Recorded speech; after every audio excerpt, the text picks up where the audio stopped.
گزشتہ 7 دہائیوں میں پارٹی سیاست کرنا، پارٹی توڑنا، پارٹی بنانا پاکستان کی سیاست کا ایک خاص جزو رہا ہے۔ لیکن ہم یہ بھی دیکھتے ہیں کہ جب بھی پاکستان میں انتخابات ہوتے ہیں اس کے بعد دھاندلی کا ایک ایسا شور مچتا ہے کہ جو بھی الیکٹڈ گورنمنٹ ہوتی ہے اس کو کام نہیں کرنے دیا جاتا ہے۔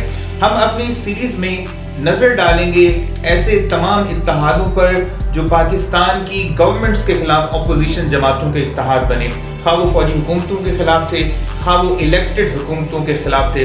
السلام علیکم، میں ہوں محمد فاروق اوان اور آپ دیکھ رہے ہیں ہسٹورین فاروق۔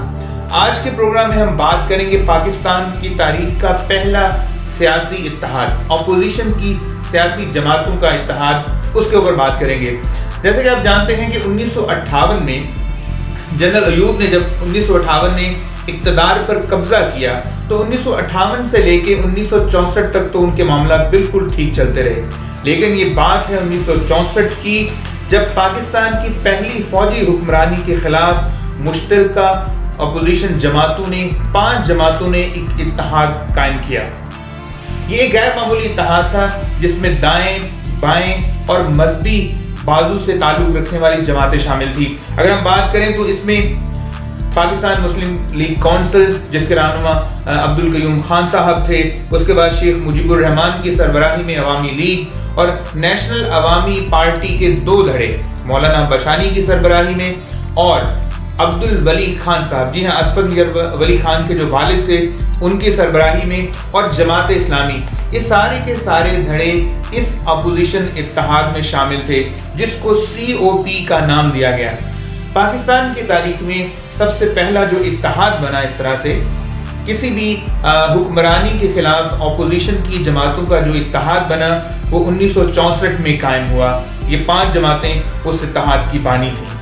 اسی طرح اگر ہم بات کریں تو جو الیکشن ہوئے گورنمنٹ کے، ان کی جو براہ راست یہ چاہتے تھے کہ حق رائے دہی کو جو ہے، بالغ حق رائے دہی کو اس کو بحال کیا جائے، 1962 کے آئین کو بحال کیا جائے اور ملک میں جمہوریت کی بحالی کی جائے۔ یہ کچھ نکات تھے جن نکات کے اوپر یہ جماعتیں براہ راست ایک ساتھ تھیں۔ لیکن جب الیکشن کی باری آئی اور الیکشن میں امیدوار کھڑا کرنے کی باری آئی تو محترمہ فاطمہ جناح جو کہ قائد اعظم کی ہمشیرہ بھی تھیں، ان کو الیکشن میں صدر ایوب کے مقابلے میں لایا گیا۔ آپ کو پتہ ہے کہ جماعت اسلامی جیسی جماعتیں وہاں پر اس میں شامل تھیں، لیکن ملک کے ایک اعلیٰ عہدے کے لیے ایک خاتون امیدوار کو بھی اس میدان میں لایا گیا۔ اگر ہم اس الیکشن کی بات کریں تو یہ بالواسطہ الیکشن تھا اور 80,000 بنیادی جمہوریت پسندوں میں ووٹ ڈالے گئے تھے۔ آپ کو یاد ہوگا، ہم اپنے بچپن سے سنتے آئے ہیں BD ممبرز جو ہیں وہ بیسک ڈیموکریٹس یا بنیادی ڈیموکریٹس کہلاتے تھے، اور یہ 80,000 ڈیموکریٹس ملتے تھے۔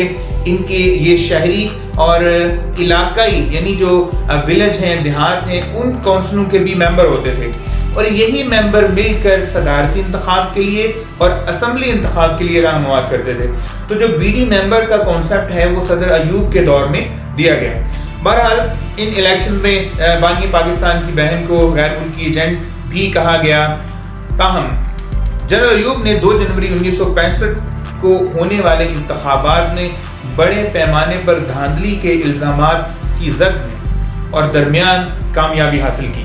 لیکن جتنا زور تھا اپوزیشن کی جماعتوں کا، ان کا جو پریشر تھا اس کی وجہ سے اور اپوزیشن کے دھاندلی کے الزامات کی وجہ سے اقتدار پر صدر ایوب کی گرفت جو ہے وہ آہستہ آہستہ کمزور ہونا شروع ہو گئی۔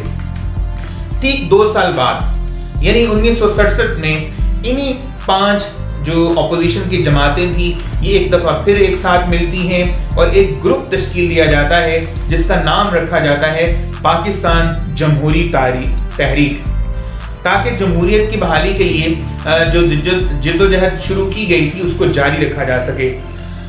اس کے لیے ایک فرنٹ پر اور ایک لیڈر کے لیے صدر کے طور پر جو نام تجویز کیا گیا، ہم سب جانتے ہیں، بڑا معروف نام، نواب زادہ نصر اللہ خان نے اس اتحاد کی قیادت کی۔ بعد میں اس کو DAC یعنی ڈیموکریٹک ایکشن کمیٹی کے نام سے جانا گیا۔ یہ ایک معروف اتحاد تھا۔ اسی طرح ہم آگے چلتے ہیں اسی اتحاد کے سفر کو دیکھتے ہوئے۔ اکتوبر 1968 میں ایوب خان نے اپنا 10 سالہ دور حکومت اس کو سیلیبریٹ کرنے کے لیے کچھ تقریبات کا انعقاد کیا، لیکن ان تقریبات کے دوران ہی ملک میں جو ہے وہ ایک شدید قسم کی تحریک نے بھی جنم لیا، جو ایک زبردست جمہوری تحریک بھی بن گئی۔